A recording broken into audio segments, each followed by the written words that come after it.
Retomando a unidade 8, nós iremos falar agora do trato reprodutor masculino, mais especificamente dos aspectos endócrinos do trato reprodutor masculino, bem como a espermatogênese, o papel da testosterona na ereção e o controle da ereção. Aqui nessa figura vocês podem ver as principais estruturas do trato reprodutor masculino. Aqui embaixo nós observamos o testículo. Logo grudado ao testículo, a gente tem uma estrutura importantíssima que é o epidídimo, que nós vamos falar dela. O epidídimo é subdividido em 3 regiões: cabeça, corpo e cauda do epidídimo. Aqui vocês estão vendo o ducto deferente, que é uma estrutura que sai do epidídimo e segue em direção à região da próstata. Aqui vocês estão vendo a próstata, que é uma glândula importante.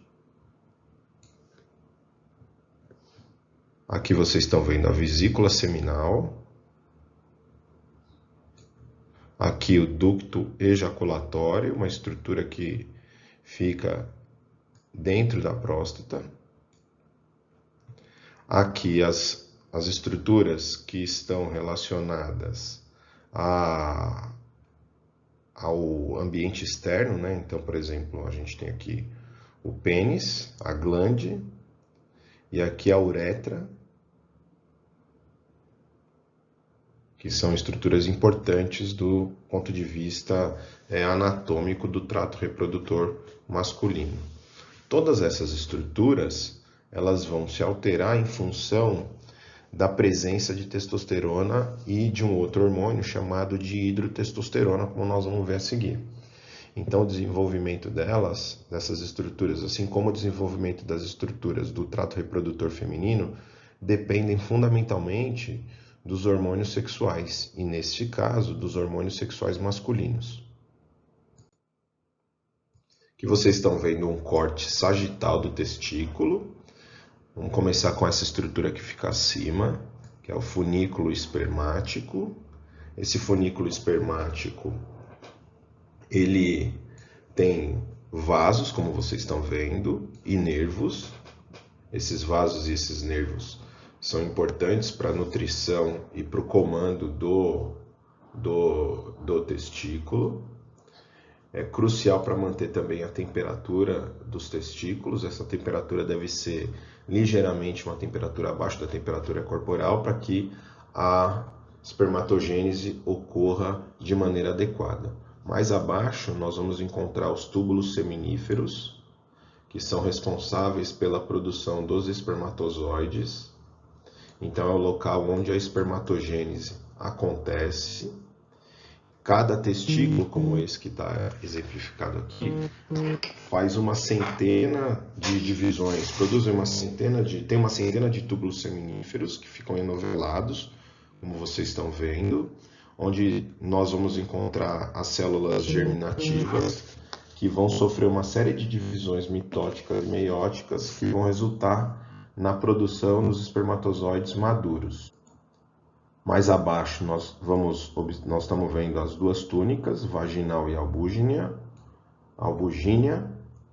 Elas são responsáveis pela compartimentação do testículo em lóbulos, e aí nós vamos encontrar os túbulos seminíferos envoltos por essas estruturas. O transporte e a maturação dos espermatozoides, eles vão ocorrer efetivamente em função, a produção vai ocorrer nos túbulos seminíferos, como nós vamos ver, mas eles ainda não vão estar prontos para fecundação. Eles são transportados pelo túbulo reto,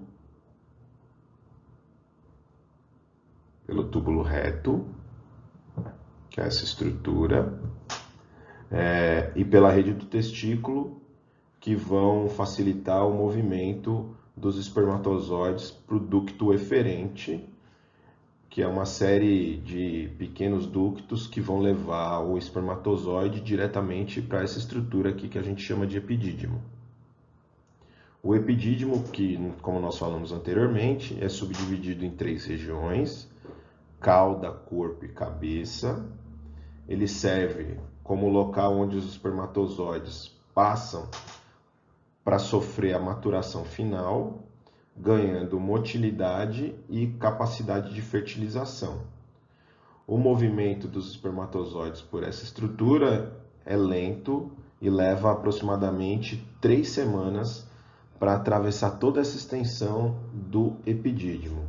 Do ponto de vista de relevância clínica, alterações na anatomia e na função dessas estruturas podem levar a problemas de fertilidade, como baixa contagem de espermatozoide ou falta de motilidade adequada, que são fatores que vão contribuir para a infertilidade masculina. Além disso, condições como varicocele, que é a dilatação das veias do funículo espermático, podem afetar o fluxo sanguíneo e, por consequência, alterar a produção dos espermatozoides. Além disso, infecções ou obstruções no epidídimo também podem interferir de maneira adequada na maturação e ou no transporte dos espermatozoides, também levando a essas disfunções do trato reprodutor masculino. Todas essas estruturas que nós falamos anteriormente vão depender fundamentalmente da ação do hormônio sexual masculino, que é a testosterona. Nesse experimento, nós estamos vendo aqui que foi um experimento que foi realizado no século passado, na década de 20 do século passado, onde eles pegaram um galo, retiraram o testículo desse galo e observaram o que aconteceria com ele. Então, nós observamos aqui que existia uma mudança no fenótipo desse animal. Um terceiro galo, então, foi feita uma cirurgia de retirada dos testículos e colocado o testículo na cavidade peritoneal desse galo que foi castrado.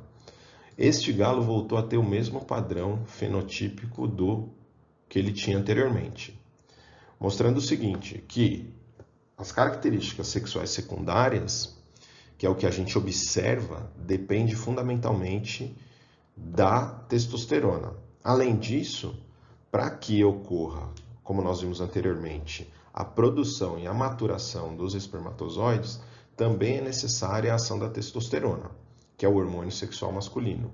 Um detalhe importante é que essa testosterona, ela é produzida por um eixo, como nós vimos anteriormente, que é o eixo hipotálamo, hipófise, gonadal. Nesse caso, é hipotálamo, hipófise e testículo. Então, o hipotálamo, ele produz o GNRH, que é o hormônio liberador das gonadotrofinas. Esse GNRH cai na circulação porta-hipofisária e estimula os gonadotrófos a produzirem LH e FSH. O LH, por sua vez, atua nas células do testículo, estimulando a produção de testosterona. E o FSH vai atuar nas células responsáveis pela espermatogênese. Depois que ocorreu a produção de testosterona, essa molécula faz o feedback negativo, bloqueando a liberação de LH e FSH e também de GNRH pelo hipotálamo. Então, esse balanço ele acontece a todo momento. A testosterona é produzida nos homens, o pico de testosterona sempre ocorre próximo das 9 horas da manhã. O padrão de secreção é um padrão pulsátil, como vários outros hormônios. E esse padrão pulsátil, ele tem essa ritmicidade circadiana na sua produção. Como nós vimos anteriormente, na unidade 7, toda a síntese dos hormônios esteroides depende da conversão de colesterol em pregnolona. A pregnolona, neste caso, nessa via de síntese da testosterona, vai sofrer clivagem pela enzima 3-beta-hidroxideshidrogenase e vai se transformar em progesterona. A progesterona, por sua vez, vai sofrer clivagem da 17-hidroxilase e vai se transformar em 17-hidroxiprogesterona. A 17-hidroxiprogesterona vai sofrer clivagem e se transformar em androstenidiona. Androstenidiona, por sua vez, sofre a ação da 17-beta-hidroxisteroide desidrogenase, se transformando em testosterona. A testosterona tem dois caminhos. O primeiro é sofrer aromatização, se transformando em estradiol. E o segundo caminho é sofrer uma redução no carbono número 5, pela 5-alfa-redutase, se transformando em dihidrotestosterona em alguns tecidos, sobretudo na pele, nos órgãos genitais e na próstata. A testosterona também, ela atua nos túbulos seminíferos, contribuindo para o processo de espermatogênese. Então, a via de síntese da testosterona, ela depende da via de síntese dos hormônios esteroides e ela acontece numa estrutura que a gente chama de células de Leydig, estimuladas pelo hormônio luteinizante. Essa conversão de testosterona, ela é de fundamental importância para alguns aspectos relacionados à fisiologia. O primeiro é o seguinte: as características sexuais secundárias dependem tanto da testosterona quanto da dihidrotestosterona. O estradiol ele tem uma função importantíssima no final do crescimento, que ele é o responsável pelo fechamento das epífises ósseas. Então, as epífises se fecham e o crescimento termina em função da ação do estradiol.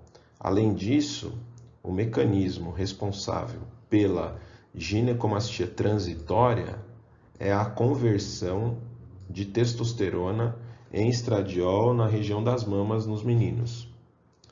Um outro detalhe importante, a dihidrotestosterona é a molécula responsável pela queda de cabelo, pela alopécia. Então, a conversão de testosterona a dihidrotestosterona pela 5-alfa-redutase é a responsável por causar alopécia, e isso é uma condição altamente relacionada com a herança genética. Existe um fármaco que é um inibidor de 5-alfa-redutase altamente usado, que é a finasterida, que efetivamente é utilizada para inibir a enzima e reduzir a queda de cabelo. Essa é a molécula de testosterona e do ponto de vista farmacológico, ela pode sofrer modificações que vão impedir desde a redução no carbono 5, passando pela aromatização no carbono 1, e modificações na estrutura molecular,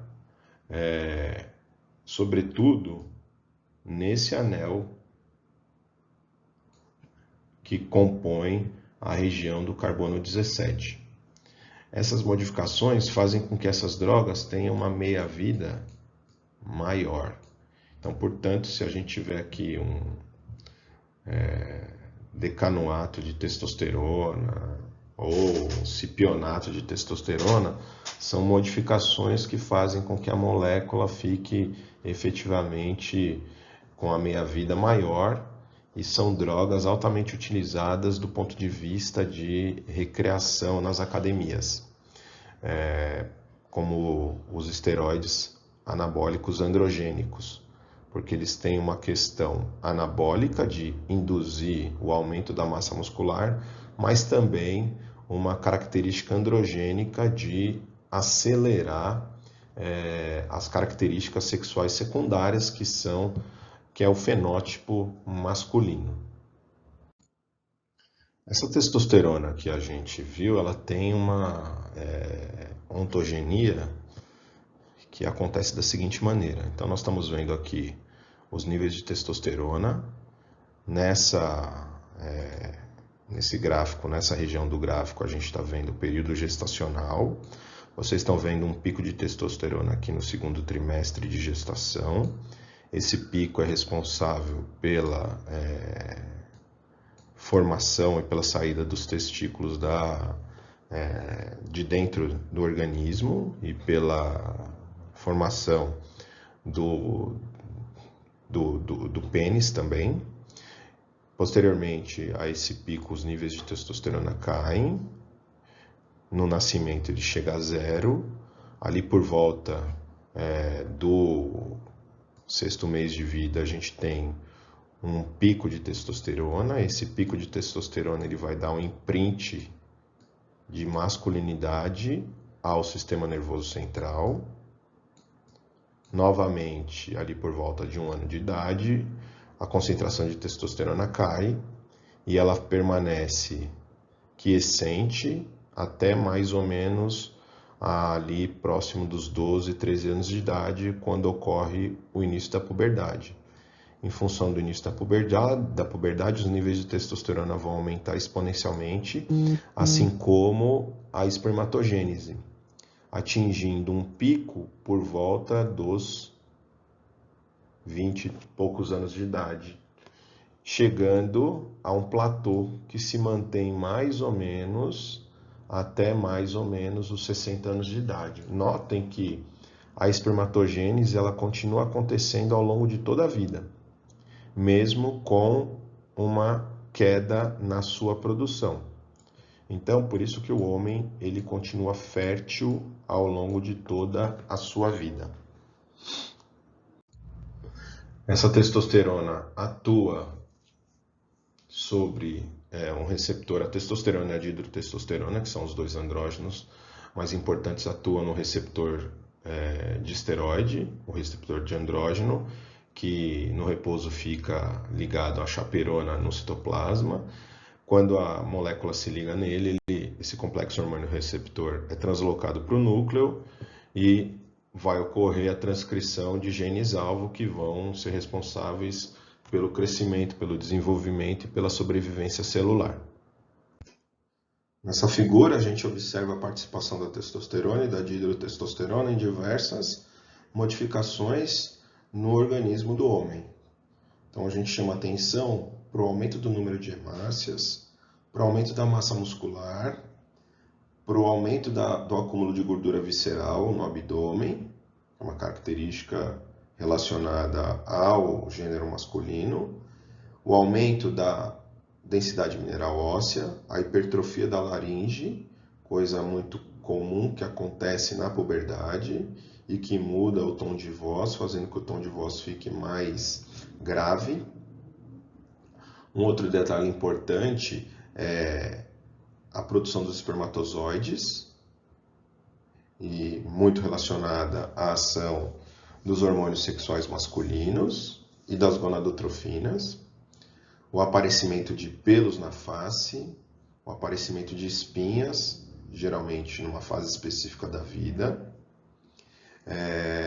a estimulação wolffiana, que é o aparecimento do pênis, do saco escrotal e também o desenvolvimento das estruturas acessórias do trato reprodutor masculino. Portanto, a testosterona ela tem fundamental importância nesses aspectos. No próximo vídeo, nós vamos falar especificamente da espermatogênese e do controle hormonal dela, e também do controle hormonal da ereção.